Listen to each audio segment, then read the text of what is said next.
Hello and welcome to another episode of Brickman TV. I am your host, Githae wa Brickman, and today we have great and goody topics for you, our viewer. We will be discussing the process of title deed transfer with the one and only Dr. Mberia, all the way from KMP Advocates and Partners. So, send in your question.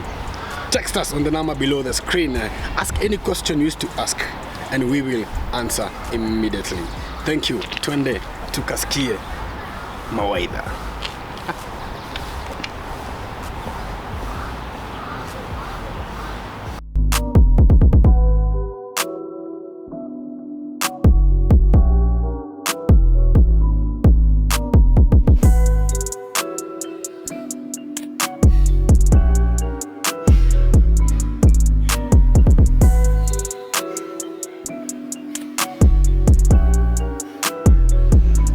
Hello viewers, welcome to another episode of BTV, that is Brickman TV. And our topic today, it is the process of title deed transfer. And on the show today, I am with Dr. Mberia, a lawyer of High Court, all the way from KMP Advocates. Dr. Masi, kindly say hi to the viewers. Hi everyone. Welcome, Banakida. Thank you. To our offices. Mm-hmm. Yeah, you're welcome. So, Dr. Masi, due to time factor, kindly take us through what are some of the types of title deeds that we have in Kenya. Okay. Now, in Kenya, before the law change, we had different regimes. We call them regimes. Okay. So, we usually had so many titles. In fact, I came with samples so that our viewers can be able to see for themselves. Some people come to us and tell us, I'm holding a booklet. Is this a title or is it an agreement? Now, this is called a conveyance. Title. And it has a deed plan. It should have a deed plan like this one attached to it. This one used to be given under the law we used to call the Government Lands Act. But it was repealed. I'll tell you by which law. So this, if you have this one, this is a title deed. It's a conveyance title. Secondly, the other title, others tell me, I have a booklet, written lease here. Is it for maybe a bungalow or a mansionette or an apartment? This is also a title. This one was being given under the Registration of Titles Act, but it was also repealed. So if you have a booklet like this, it is also a title. Then we have something like this. It has a red seal, or currently they don't put anymore. It may not have. It is called a certificate of title. Certificates of title. Now, a certificate of title currently can be given either for freehold land, which is agricultural land, or leasehold land. So you can get this for agricultural land or a leasehold land. Now, this one was being governed by the Registration of Titles Act before, but currently we have two laws, the Land Registration Act and the Land Act. So all the titles or all the land regimes now are governed by the two laws, the Land Registration Act and the Land Act. Those laws were enacted in 2012. So they came to repeal the laws which were there a long time ago. The 1980s, those laws were repealed by the 2012 laws. So you may have this one. This is a title. It has a deed plan also. So these are titles. Now, we come to another one called a certificate of lease. Now, this is given for leasehold land. When government gives you a lease of the land for 99 years or for 50 years, you'll be given a certificate of lease. And the common is usually 99 years. Yes. So you'll be given a certificate of lease for that 99 years. So if you have a certificate of lease, it is a title. Okay. The most common, which everyone knows, is a title deed. Yeah. Everyone knows that, I need to have a title deed for me to have a title. This is also given mostly for agricultural properties. Okay. It's given a title deed. So this one was also being issued under the repealed law. We call it the Register and Land Act. Okay. But currently it's the Land Registration Act and the Land Act of 2012. So most people know this is a title, Mr. Githai. Yeah, but all the others are also titles. They're also titles. Yes. So if you have any of the other titles are shown, it's still a title, and it is valid in Kenya. Okay. Yes. So I remember my grandfather used to have the booklet, and I was like, "Is this a title deed?" Yes, it is. So it is. Yes. Thank you very much. So what are some of the documents that a client should have for a title deed process to go through smoothly? Okay, for one to have to transfer their land, first, of course, they need to have agreed with the buyer seller. They sign the transfer documents. Okay. After they sign the transfer documents, the seller of the land needs to obtain something we call the Land Control Board consent. Consent. Yes, the LCB consent. Okay. So it is the responsibility of the seller to apply for the Land Control Board consent at the land board. If the land is in Kiambu, then you need to apply. Look for your relevant board. Where does the board sit? Okay. Then apply for the land board. Once the land board is out, so you have the land board, you have the signed transfers. Now take them to the lands office for a process we call valuation. So the only document you require is the Land Control Board consent, the signed transfers, and of course the identification documents, the IDs, the PIN, the passports. Those ones you require them. Wow. Yes, those are the documents you require. Yeah, for you to submit the documents to lands. That's good. We had a question last week from a client who is a foreigner. And the client asked, can a foreigner own a land in Kenya? Yes. Foreigners, under the Constitution of Kenya, foreigners can own leasehold titles. The titles I showed you, the certificate of lease or the certificate of title, but under the leasehold, they can own land. The law allows that the foreigners can own land in Kenya. Oh, that's good. Yes. That means in Kenya we allow everyone to own a land. Yes. And anyone can own a land in Kenya. Yes. So that's good. So going to another question, would you kindly now step by step take us through? After now I have the document with me, I have the identification documents, I have the consent, I have all those documents that you mentioned that are required. Yes. So from there now, me as a client, so is there anything that is required of me? Like mostly Brickman, we are a company now, So client anakujanga, signs the document and then anaacha hapo and then that's why we usually say engage a lawyer. That's our work now, to do the transfer. Now the process is once you have the signed transfer, you have the consent from the land board and the identification document, ID, PIN, passport photos. We usually submit those documents for valuation. Okay. Now we do a process called valuation so that we can ascertain the stamp duty payable on that transfer. Okay. Once the valuation is done by the government valuer, then we pay stamp duty. Okay. After we pay the stamp duty, then we stamp the documents, then we submit them for now registration, so that that title is cancelled if it's a title deed, and another title now is processed in the name of the purchaser. Wow. Yes. Their clients you normally meet at the office and you find they're expecting the moment they buy the land, they expect to go home with their title. But there is a process of transferring the name now from the company's name to the client's name. Just an estimate. Let's say, for instance, in Kiambu County, taking time in to be realistic, don't overpromise a client that within 7 days we will have your title. No. Usually tell them at least within 14 to 30 days. Because, like for example, land board, they only sit once in a month. Once in a month. Yes, the board sits once in a month. So unless you already have the land board consent in place, then tell the client between 14 to 30 days. But if you don't have the land board in place, you need 30 days first to apply for that land board. 30 days. 30 days. So once they sit, the board sits, they usually give them a week or 2 2 weeks for them to write that consent. Okay.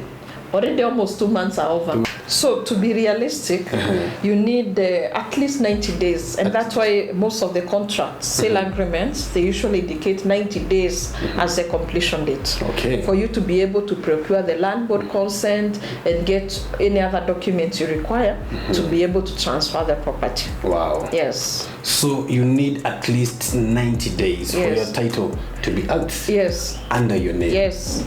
Another question. Let's say, Githai, I had my title deed. Something happened here and there, and then I misplaced it. Is it possible for me to get my title back? Yes, you can do something we call replacement of lost title. The law allows that. So all you need to do is just go and report in a police station, get an abstract, then go to a lawyer, get an affidavit that you have lost the title. Then we do a document we call indemnity. Yeah, you need to indemnify the registrar that if they give you a new title, you're not using the old title to do some fraud. You see?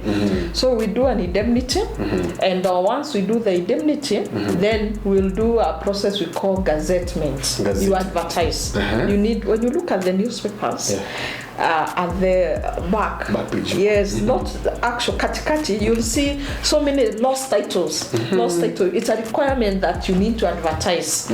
You advertise in the newspaper and you advertise in the Kenyan Gazette.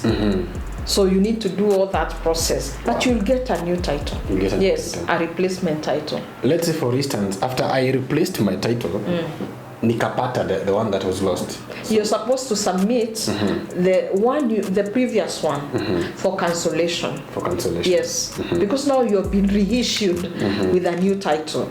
So in fact, in the affidavit, you have stated that in the event I get the lost title, I will submit it to the registrar for cancellation. Wow.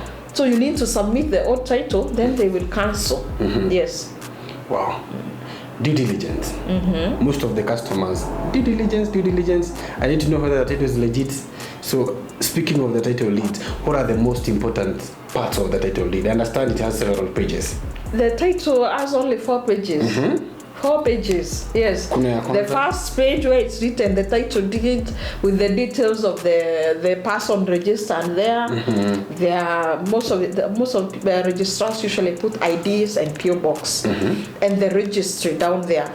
Like, remember, like this one now, there's a title deed. Of course, there is a law under which the title has been registered. The title deed, the title number, the acre range. There's even something called the map. The registry map sheet. It's written here. So that it helps, so that if you want to buy a map from the Survey of Kenya, you just need to use this registry map sheet and get a survey map. Then the name of the buyer plus the PO box. If it's an individual, there's even the ID number. Then of course the registry and the seal. That's the first page. The second page contains the property, we call it the property section. The same details, the details of the property, when the card was opened, where is the land, the parcel number, and also the details of the person who is registered. So there's the property section and also the proprietor. The proprietor is the owner. So the owner details are also entered on the second page. Then the third page is if maybe someone has gone and taken a loan from a bank. It's called the encumbrance section. So all the loans you have taken, they are indicated here. If you go to any bank or circle, you take a loan, it will be indicated in this page. So that's how you know now whether the property has a loan or does not have a loan. But also you do your search. Yes. Then of course the last page just as the laws and just written title deed. So that's the part of a title deed. But of course, many people go and do fake titles. I understand. So even if you get a title, you need to go to the lands, you confirm the authenticity of that title, and you do your due diligence, you do your searches. Yes, and engage professionals. Professionals are able to tell you whether something is fake or not, because you know they are used to. They handle titles on a daily basis. That's their work. Wow. Yes. That's good. Speaking of due diligence, what are some of the importance of doing due diligence before buying a land and maybe after buying a land? Yes, in fact, we recommend that you make sure before even you pay anything, do your, we like first engage a surveyor. Okay. Because the land you're being sold, you need to know whether it is that title deed you're being given. You may be given a title deed for a different land. Oh. So we usually tell the purchasers to first get a surveyor, give them the copy of the title. Okay. Then that surveyor will get a map and they will identify where that property is located. If it is where you'll be shown. That's the first due diligence. Good. Before even you engage anything else, because don't even waste your money on searches. The green card searches before you know that the property you're being sold iko pale. Okay. Unauziwa, you see. So once you do the due diligence by first the surveyor, then you come now to the lawyer. The lawyer now will do our searches. We even do the searches of the person who is selling to you to see whether that person also the company is it even existing. Oh, yeah, sure, you see. sure. Yes. So we do our also due diligence, and even after the transfer, we recommend that you also do a search to see whether the property has been changed to your name. To your name. Yes. It is important to do due diligence because otherwise you lose your money. Yeah, sure. Yes, and you have worked for your money. Why would you want to lose your money? Hata mimi siwezi. Yeah. That's good. Yeah. So as we conclude, Madam Mercy, what are your last advice to that first time buyer? You know, pale kwa kampuni, you normally meet people who are first time buyers. Wako na uoga fulani hapo, like, am I going to get a legit land? Yes. So you find them calling every time. Yes. Is the title out? Is the title out? So what advice would you give to that viewer? Okay, for the first time buyers, of course there's that fear everywhere for the first time buyer. But what I usually tell people, just engage the right professionals to do your work. Don't go to the brokers out there who are pretending to practice a law or to do survey. No, go to the professionals. Engage. If you're buying, it is better to pay that extra money to engage a professional so that your title can be legit. Wow. Yeah, that's the only thing. People don't want to spend money. And you know, you may lose the money you're investing just because you have refused to spend small amount to engage a professional. So for me, what I'll tell the new buyers, the new owners of land, please engage a professional. Get a lawyer, get a surveyor. They will assist you in the whole process of buying land. Yeah. Kuna mtu aliniambia kabla tumalizie, upe that girl child outside there. Yeah. Who maybe looks up to you and says, one day I want to be like Dr. Mercy. So just few words to that girl anatuangalia pale. Mwambie utafanya nini? Kuna wasichana wanataka karibu wa give up na maisha. No, for me, I'll tell people, don't give up. Even us, tumetoka Kichagi. I tell people, sisi tumelelewa huko mashinani. We went to those primary schools where people go with slippers and paper bags. So, don't give up. Everyone has a chance in life. Just stay focused. Stay focused and do not be diverted. Just stay focused, know what you want in life, and work to achieve what you want in life. All you need is just education. You don't need anything else. You do not need anything else. You just need education. And most of the foundations, I've even seen you guys, you offer support to the less fortunate. Yeah, sure. To the people who cannot even afford to pay school fees. I've seen Brickman is really assisting, and even us as a firm, we have foundations which we assist people to get education, because for us education is the most important. Yes, if you have education, you can change the society. Education, yes, is the key. It's the key. Wow. Yeah. Where can you find your office? We are at Parklands, Laxcon House, 7th. Parklands, Laxcon House. Seventh floor. Seventh floor. Seventh floor. Limuru Road. Okay. Yes. That's the one I was looking for. Limuru Road. Yes. Thank you. Nawe mtazamaji, thank you very much for watching our show. We will be meeting time and time as we discuss more important discussions like the one we had here. Thank you very much for your time. God bless you.